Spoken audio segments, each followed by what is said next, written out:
How you doing, Matt? I'm great. How are you guys? Are you in the state of Nebraska already? You there? Oh yeah. I'm sitting at my desk.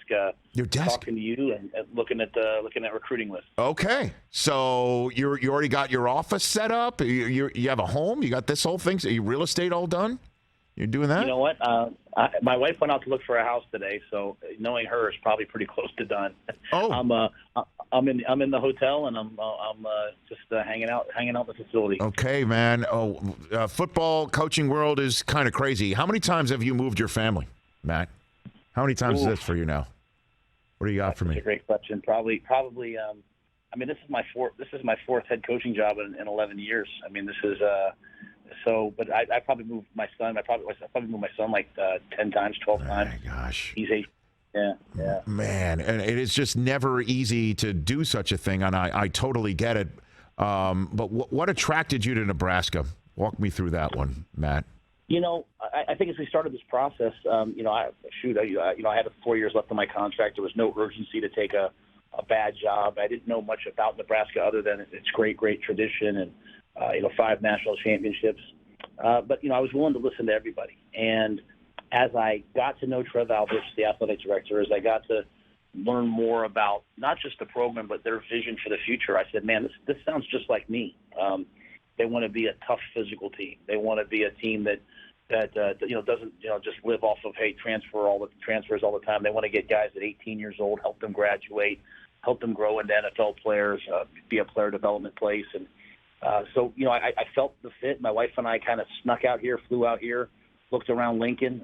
We didn't realize how big it was. We didn't realize how nice it was.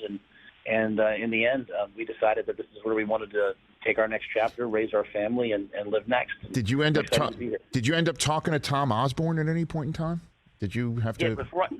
Yes, sir. Before I took the job, I called him and said, hey, I'm not going to take this job if I don't have your blessing.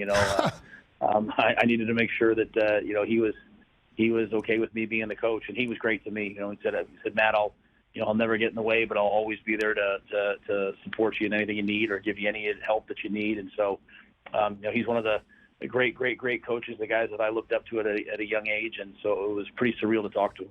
So you asked, technically, the way you just described it, Matt Rhule, you asked Tom Osborne for Nebraska's hand in coaching marriage. Is that is that literally what happened? Just like I did with Don Nybert way back when, to marry Julie. I just think that man did so much for this university. I owed it to him.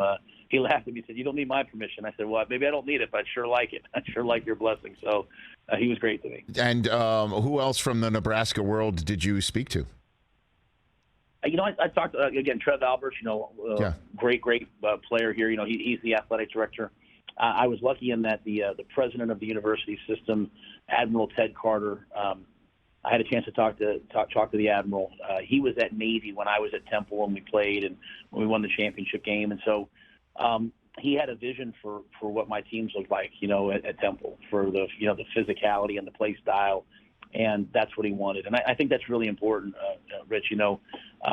Lots of times people hire a coach, for what they think it's going to be. He knew what it was going to be. He knew the way that we did things, and he thought that was a fit, and that meant a lot to me.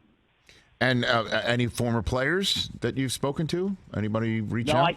I was quiet at first, because I was obviously trying to respect the process. But after getting the job, one of my favorite players that I had in Carolina, Amir Abdullah, he and I had a chance to speak. I had a chance to speak to Dominican Sue. Got a text right away from Mike Rucker, Eric Stokes, and then I've had a chance to talk to many more after coming out here. But it was really cool to talk to Amir. He's one of the special players in the National Football League. And he kind of knows me. He knows how I do things. And when he called me, he said, "Hey, coach, this is going to be a great fit. You're the guy that I want at my university," and that meant a lot to me. Has Will Compton? You spoken to the boy? Have you spoken to Will at all? You've spoken to him? Yeah, absolutely. I told him I wanted to be on the bus at some point. So I need that experience, man. As you go through this process, normally you're at one job and someone calls you and it's like bang bang, but since I was out of work, I had a lot of time to look at all these jobs, and I watched episodes of Bussin' with the Boys. Okay. I watched all kinds of stuff. Getting ready to figure out if this was the right fit. Well, I mean, there are a few people that he would actually bring the bus to, Matt. I think the head coach of Nebraska football is somebody he would actually bring the bus to. You don't have to go schlep to Nashville or anything like that he's asking me to do. So, okay, good. I'm glad that everything is all buttoned up for you to arrive in Nebraska. Matt Rhule here on the Rich Eisen Show. Catch the Rich Eisen Show every single day on the Roku channel, 12 to 3 Eastern, for free.